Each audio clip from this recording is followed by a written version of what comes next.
বাংলাদেশকে ফেরালে পাকিস্তান ভারতের বিপক্ষে খেলবে, অন্যথায় না। এবং জবাবে জয় শাহ যেটা বললেন আপনারা সবাই জানেন, বাংলাদেশকে উদ্দেশ্য করেই কিন্তু পাকিস্তান ভারতের বিপক্ষে ম্যাচটি বর্জন করেছে, নিজেদের অপেক্ষা কইরা, নিজেদের টাকা পয়সা লস কইরা এবং নিজেদের আর্থিক ক্ষতি চিন্তা করেও বাংলাদেশের যে ভাই ভাই হিসেবে তারা বাংলাদেশের পাশে থেকেছে। কিন্তু জবাবে যেটা বলছেন জয় শাহ, এটা শুনে আসলে হতবাক হওয়ার বিষয়। কেননা প্রথমত আসি যে ভারতের বিপক্ষে যদি পাকিস্তান না খেলে আপনি কত কোটি টাকা লস হইতে পারে সেটা একবার আবার চিন্তা করছেন। সেটা প্রায় 6,000 কোটি টাকাও হইতে পারে, আরো ইভেন আরো বেশি হইতে পারে।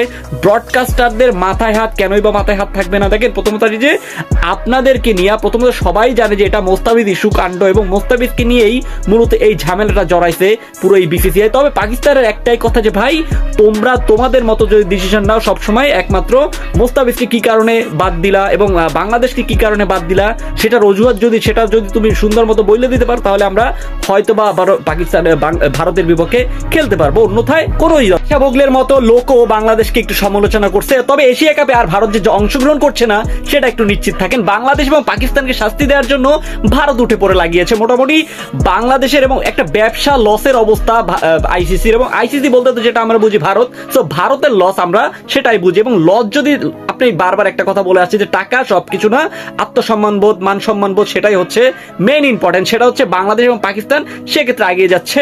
আফ্রিদিদের থেকে শুরু করে আরো অনেক নামি দামি খেলোয়াড়রা বাংলাদেশ এবং পাকিস্তানকে নিয়ে অনেক ভালো ভালো কথা বলছে, যেটা কিনা আপনাকে অনুপ্রেরণা দিবে এবং যেটা সত্যি সেটাই হবে। কেননা আপনি বিশ্বে ক্রিকেট মাতাচ্ছেন এবং বাংলাদেশকে যদি আনতে হয় বর্তমান সিচুয়েশন প্রেক্ষাপট যদি চিন্তা করেন তাহলে বাংলাদেশে এখন পর্যন্ত আনা পসিবল কিনা সেটা এখন পর্যন্ত আমি নিশ্চিত না ভাই।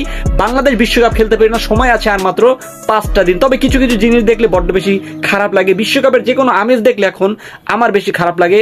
আপনার খারাপ লাগে কিনা একটু কমেন্ট করে জানিয়ে দেবেন। এবং রাশিদ লতিফের কথা শুনলে আসলেই ভালোই লাগে, কেননা তার কথা ছিল সবসময় বাংলাদেশ প্রেক্ষিক কথাবার্তা এবং সেটা আসলেই মানে আপনার কাছে এই জিনিসটা কেমন লাগছে, পাকিস্তানের বন্ধুত্ব জিনিসটা কেমন লাগছে, ভালো নাকি খারাপ একটু কমেন্ট করে জানিয়ে দেন। আমি তারপরেও বলবো যে আমিনুল ইসলাম বুলবুলের সেই ডিসিশনটা আপনার কাছে কেমন লাগছে, যে ভারতে গেলে ভালো হইতো নাকি ভারতে না গেলে ভালো হইতো, প্লিজ একটু কমেন্ট। এখানে যে ভারত লাভ করবে তা না ভাই, ভারতের মাথায় হাত। কেননা হচ্ছে আপনি অলিম্পিকটা আয়োজন করতে পারতেছেন এবং অলিম্পিকের পাশাপাশি আপনার দেশের মান সম্মান তো চলেই যাচ্ছে। এছাড়া আইসিসির একটা বিবৃতি আসছে যে ভাই দেখো শান্তিপূর্ণভাবে সবকিছু আলোচনা করে এবং আইসিসি এগুলো শিখাচ্ছে আমাদেরকে, আমাদের বাংলাদেশিদেরকে শান্তিভাবে কিভাবে শান্তি, মানে বাংলাদেশের দোষটা কোথায় ছিল ভাই?